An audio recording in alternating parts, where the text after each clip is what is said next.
स्वागत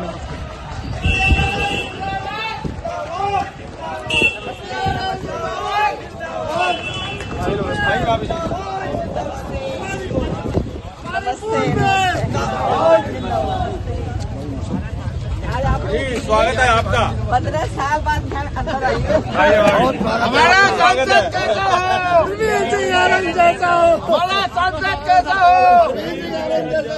स्वागत है।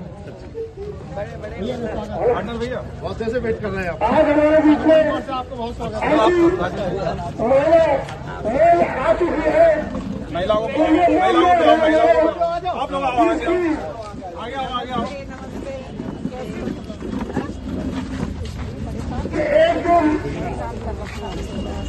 ये 3 दिन से भाभी धन्यवाद।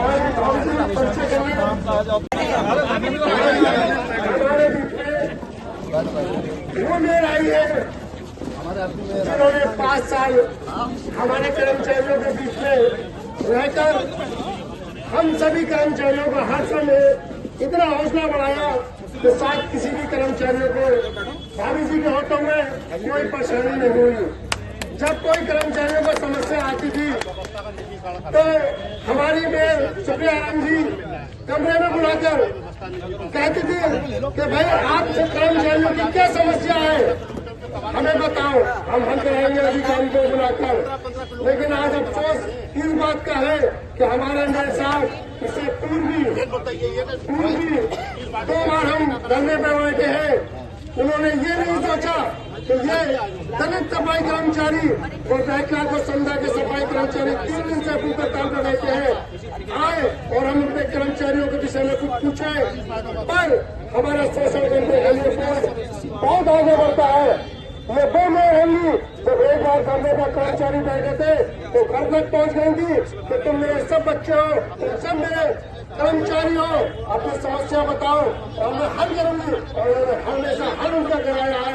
आज ऐसी मेयर हमारे बीच में आएंगी जो हमेशा कर्मचारियों के साथ खड़ेंगी।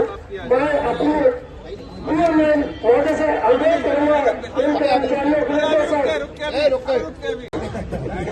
आज मैं गिनती करूं तो मैं 13 साल बाद इस परिसर में आई। आने का मन ही नहीं करता था। इस तरह का माहौल पूरे देश में है, पूरे प्रदेश में है, वही माहौल यहाँ पर।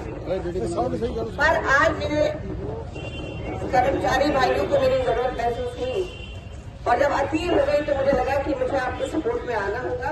और अगर मेरे आने से कुछ भी इस व्यवस्था में फर्क आता है, कुछ शर्म आती है यहाँ के हुक्मरानों को, तो मैं अपने आप को सौभाग्यशाली समझूंगी। सुप्रिया जिंदाबाद। क्या करेंगे?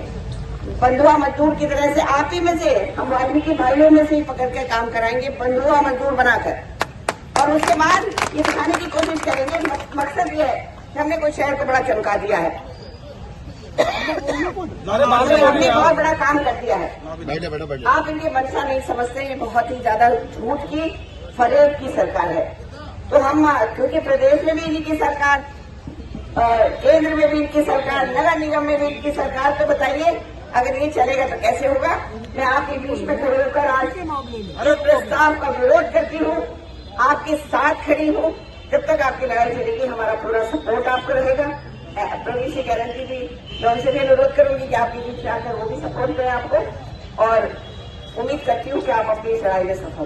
सरकार को चुनौती देती हूँ, आगे आने वाले लोकसभा चुनाव में हम पूरी कोशिश ये करेंगे कि हम इनको मुंह तोड़ करवाते। और ही एक तरीका होगा कि हम अपने इन जितने मेरे भाई बैठे हैं, आप लोग के साथ मेरा कोई मेयर और कर्मचारी वाला रिश्ता न कभी था और न कभी मैं वो मानती। एक जो यहाँ पर खड़ा है सफाई कर्मचारी या नगर निगम का कर्मचारी, वो मेरा अपना, हर कोई तो भाभी जी कहता है, वो मेयर वाला रिश्ता ही नहीं है। आपकी तकलीफों में मैं पहले धरने में बैठ जाती थी आपके साथ। और जब आप भर्तियां नहीं करेंगे, एक शायद वही 2006 का ही समय था जब 700 की भर्तियां हुई थी, वो आखिरी भर्तियां हुई है शायद 722। उसके बाद आप लोगों ने बहुत संघर्ष किया था, मैं तो बाद में मेयर बनी, आपके संघर्ष का नतीजा था कि भर्तियां हुई थी। और उसके बाद आप लोगों ने शहर की व्यवस्था को इतना सुचारू रूप से चलाया था अब आप ये देखिए कि आबादी कहाँ पहुंच गई है। मेरे टाइम में 70 वार्ड थे, 80 वार्ड हो गए, लेकिन सफाई कर्मचारियों की भर्तियां नहीं हुई। जिस अनुपात में होनी चाहिए आबादी वर्सेस कर्मचारी में बिल्कुल भी नहीं है। ये अत्याचार है। और अगर इसका आप अत्याचार का बदला निजीकरण से देंगे तो फिर तो हमारे में और अमेरिका में और ऑटोक्रेसीज में, या जो कहते हैं ना कि एक सुल्तान की चलेगी, एक राजा की चलेगी, वो हमारे देश को बनाना चाहते हैं। क्या लोकतंत्र का क्या होगा अगर नीचे से ऊपर तक सत्ता नहीं जाएगी, सिर्फ ऊपर से ही हम राज करेंगे तो कैसे चलेगा लोकतंत्र? कोई अधिकार नहीं है कि वह अपने कर्मचारियों के हक का हनन करे। और सबसे बड़ी बात तो मेयर होने के नाते हमारे वर्तमान मेयर का एक कर्तव्य बनता है उनका। सब वार्डों में सभासदों को वोट मिलता है, लेकिन मेयर जनता क्यों लाती है? उनका जो दायित्व है वो किसी भी सभासद से पढ़कर होता है। मेरा तो यही कहना होता था कि सभासद का काम मैं क्यों कराती थी? आपसे ज्यादा वोट तो मुझे मिले हर वार्ड में, पब्लिक ने मुझे मांगा है, मुझे चाहा है, तो आप सब हमारी जनता भी हैं, आप सब हमारे वोटर भी हैं। और इस नाते मेरे का फर्ज बनता है कि आपकी हितों का ध्यान रखें। खास तौर पर जो मेरी बहनें बैठी हैं, 15-15 किलोमीटर दूर इनकी ड्यूटियां लगाई जा रही हैं, उन्हें गाँव में भेजा जा रहा है।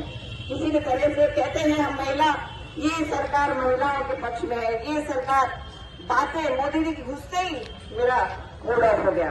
मोदी की गारंटी बड़ी बड़ी, क्या गारंटी है पता है? पूछिए आप लोग, क्या गारंटी है? बात उदासीन नहीं करना चाहती, पर मुझे लगता नहीं ये लोग वापस लेंगे। लेकिन मेरा संघर्ष, आपका संघर्ष अगर ऐसे चलता रहा और अगर आप अपनी बात पर अड़े रहे, हम लोग आपके साथ हैं, तो कुछ ना कुछ तो करना ही होगा। मेरे ख्याल से बोर्ड की बैठक तो होगी नहीं, आचार संहिता लगने वाली है, तो इस ऑर्डर पे, इस प्रस्ताव पे रोक लगाई जा सकती है। और अब आगे आगे तो शायद सिर्फ नगर आयुक्त को यह अधिकार रह जाएगा, क्योंकि आचार संहिता होगी, तो चाहे तो इस पे रोक लगा सकते हैं। और आगे चलकर फिर जब दोबारा बोर्ड की बैठक होगी तो इसमें पूरा संघर्ष, हमारे सभासद भाई जो है सपा के, कांग्रेस के, निर्दलीय सभासद, उन सबको भी प्रेरित किया जाएगा कि आपके साथ कोई सभासद आपके साथ आके खड़े नहीं हुए, हम अपनी पार्टी के सभासदों से कहेंगे कि आपको सपोर्ट करेंगे। वो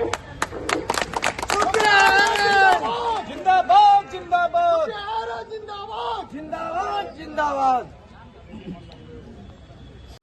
इस झूठी फरेबी सरकार के जाल में ना आए, आज आकर यहाँ खड़े हो, आपकी इस आंदोलन को बल दें। मैं आह्वान करती हूँ नेताओं का। हमारा सफाई कर्मचारी वर्ग जो है, हमें सबसे जो मेहनती वर्ग है, जो मुझे सबसे ज्यादा प्यारा लगता है, वो नगर निगम का सफाई कर्मचारी है। कहने को कोई अतिशयोक्ति नहीं होगी कि वास्तव में अगर पूरे भारत में देखा जाए तो एक सफाई कर्मचारी वर्ग ही ऐसा वर्ग है जो सबसे निचले पायदान पर खड़ा हुआ है।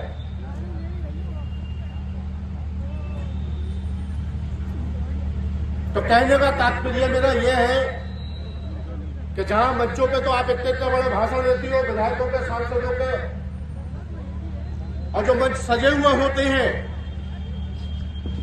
तो आपकी जो कथनी और कथनी में अंतर होना ही नहीं चाहिए।